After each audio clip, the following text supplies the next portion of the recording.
रीवा में आज गुस्सा सड़कों पर फूट पड़ा। विस्थापित परिवारों का दर्द और जल भराव की मार दोनों मुद्दों ने शहर में बवाल खड़ा कर दिया है। बुधवार को न्याय मंच के बैनर तले सैकड़ों लोग स्वामी विवेकानंद पार्क से संभागीय आयुक्त कार्यालय की ओर कूच कर गए, लेकिन प्रशासन ने मोर्चा संभाला और प्रदर्शनकारियों को बीच रास्ते में ही रोक दिया। पुलिस की रोक के बावजूद भीड़ नहीं झुकी। वहीं पर जमकर नारेबाजी हुई और फिर सीएसपी को ज्ञापन सौंपकर साफ चेतावनी दी गई, अब और इंतजार नहीं। प्रदर्शनकारियों का आरोप है सालों से बसे परिवारों को उजाड़ दिया गया, लेकिन पुनर्वास के नाम पर सिर्फ वादे मिले। घर छिना, रोजगार छिना और अब बच्चों का भविष्य भी अधर में है। और सिर्फ यही नहीं, रीवा शहर जलभराव से बेहाल है। हल्की बारिश में ही सड़कों से लेकर घरों तक पानी भर रहा है। बदहाल नालियां और लापरवाही ने हालात बद से बदतर कर दिए हैं। बीमारियों का खतरा भी मंडरा रहा है। समाजसेवी अविराज ने दो टूक कहा, बिना पुनर्वास के बेघर करना अन्याय है। सरकार को तुरंत आवास, रोजगार और जल निकासी की ठोस व्यवस्था करनी होगी। न्याय मंच ने साफ चेतावनी दे दी है, अगर जल्द समाधान नहीं मिला तो ये आंदोलन और उग्र होगा।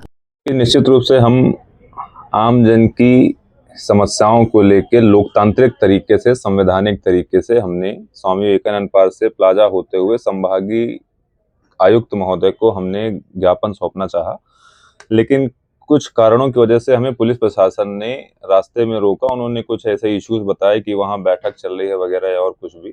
ठीक है, उसका भी हम स्वागत करते हैं, लेकिन हमारे सिर्फ मांग ये थी कि हम ज्ञापन भी न दें, टकराव भी ना हो, किसी प्रकार से हमें घेराव भी न करना पड़े।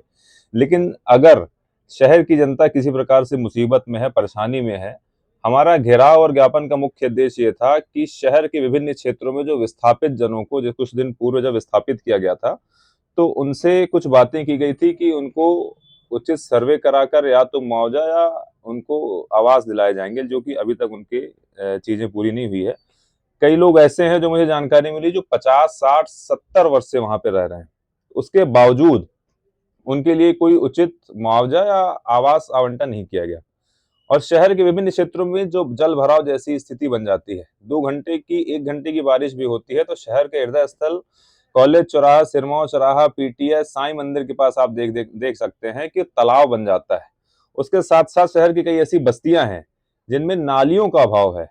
तो मुझे लगता है कि हमें जो बाढ़ तो बिल्कुल आ सकती है रीवा में, लेकिन ये उम्मीद नहीं थी कि 2 घंटे की ही बारिश में बाढ़ आ जाएगी। तो रीवा शहर में 2 दिन पूर्व एक सांकेतिक बाढ़ आ चुकी है। तो प्रशासन से हम लोगों ने यही मांग करना चाहा, ज्ञापन देना चाहा, घेराव करना चाहा उनका कि इन सभी व्यवस्थाओं को ध्यान दें और इन पे उचित कार्रवाई होनी चाहिए। किसकी कमी मानते हैं आप? निश्चित रूप से प्रशासन की कमी है। निश्चित रूप से या तो ऊपर से आदेशित नहीं किया जाता होगा या नीचे वाले मानते नहीं होंगे।